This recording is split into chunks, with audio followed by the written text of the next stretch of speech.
চাঁদাবাজি এবং ঘুষ এই দুই অন্যায় আগের চাইতে বাড়ছে, প্রমাণ সহ দেখেন। টাঙ্গাইলের ঘাটাইল উপজেলা খাদ্য গুদামে দুদকের অভিযান চালাইছে। খাদ্য গুদাম কর্মকর্তা মোহাম্মদ রফিকুল ইসলাম, যারা দেখতেছেন লাল চিহ্ন দেওয়া, তেমা ওয়ারপুতে করছে কি, আগে মিল মালিকদের সাথে একটা বৈঠক করছে। আগের রেট ছিল 50 পয়সা প্রতি কেজিতে, সেইবার নতুন বৈঠক করছে, কয় আরো 25 পয়সা বাড়াই দিবেন। মিল মালিকদের সাথে সিস্টেম করিয়া এই যে 75 পয়সা। কেন ঘুষের সিস্টেম? মানে এন্ট্রি হইতেছে মিল মালিকের সাথে এই খাদ্য গুদাম কর্মকর্তার, এটা গুদামে ঢুকতেছে, কিন্তু এটা ট্রাক দিয়ে অন্য জায়গায় চলে যাচ্ছে, পরে ওখান থেকে বেচে কিনা কারবার সারা 75 পয়সা ঘুষ দেয়। যত প্রকার অপরাধ আছে আগের চাইতে বাড়ছে, এটার প্রমাণ হচ্ছে এটা। আরো প্রমাণের অভাব নাই। দেশে বিদেশে প্রবাসী ভাইদের বাড়ি ঘরে তাদের ব্যাংক ব্যালেন্সে টাকা দেয়, সে রেমিটেন্সের টাকাও ব্যাংকের দেয় না, জ্বালা আগের থেকে বাড়ছে। তাহলে এই দায় কে নিবে? অবশ্যই ডক্টর ইউনূসকে নিতে হবে। তিনি অত্যন্ত বুদ্ধিমান, অত্যন্ত বিচক্ষণ, অত্যন্ত জ্ঞানী, অত্যন্ত প্রভাবশালী। কিন্তু এই পুংডা বাঙালিকে শাসন করার জন্য তার যে কঠোরতা প্রয়োজন ছিল, সেটা ওনার জিরো। এখন আমি মন্তব্য করতে পারি, বাট ওইখানে করা ঠিক কিনা আমি জানি না, কিন্তু করতে বাধ্য হচ্ছে অবস্থা দেখে।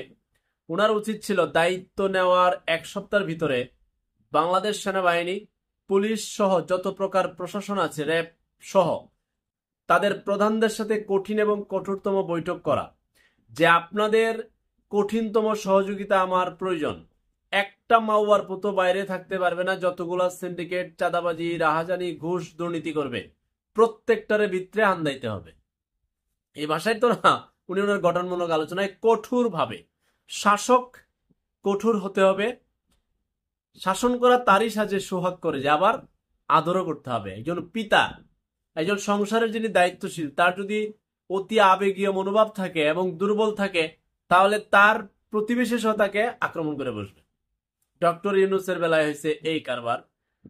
মানে ডক্টর ইউনূস যে দেশে আছে সরকার প্রধান, ওই ঘুষখোর, চান্দাবাজ, দুর্নীতিবাজ, লম্পটকারী, জায়গা দখলকারী সে গুনেই না।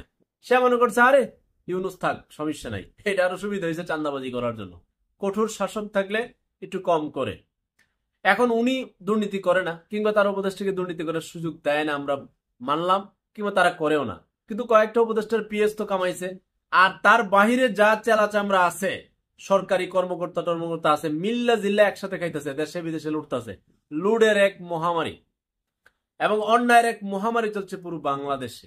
এখন 10 মাসে ঘুষের রেট বাড়ছে, চান্দাবাজের রেট বাড়ছে, জমি দখলের রিপোর্ট বাড়ছে, যে যেমনি পারে কেলানির রিপোর্ট বাড়ছে। তো এইগুলো হয়তো ভবিষ্যতেও চলবে। তো এই জাতির উদ্দেশ্যে বলতে চাই, আমি তো জাতীয় নেতা না, ক্ষুদ্র নাগরিক, ক্ষুদ্র বার্তা দেই। এই ভেড়ার পাল কেন বলি? ভণ্ড মূর্খ নেতাদের পিছনে ভেড়ার পালের যে লম্বা লাইন, অতীতে দেখেছি, বর্তমানে দেখছি, ভবিষ্যতেও যদি থাকে, এবং বর্তমানকে যদি টাইনা নেন ভেড়ার পালের মতো ভণ্ডদের পিছনে, তবে আপনাদের জন্য বারবার স্বৈর শাসকে অপেক্ষা করছে। জাতি যেরকম, তার শাসক সেরকম।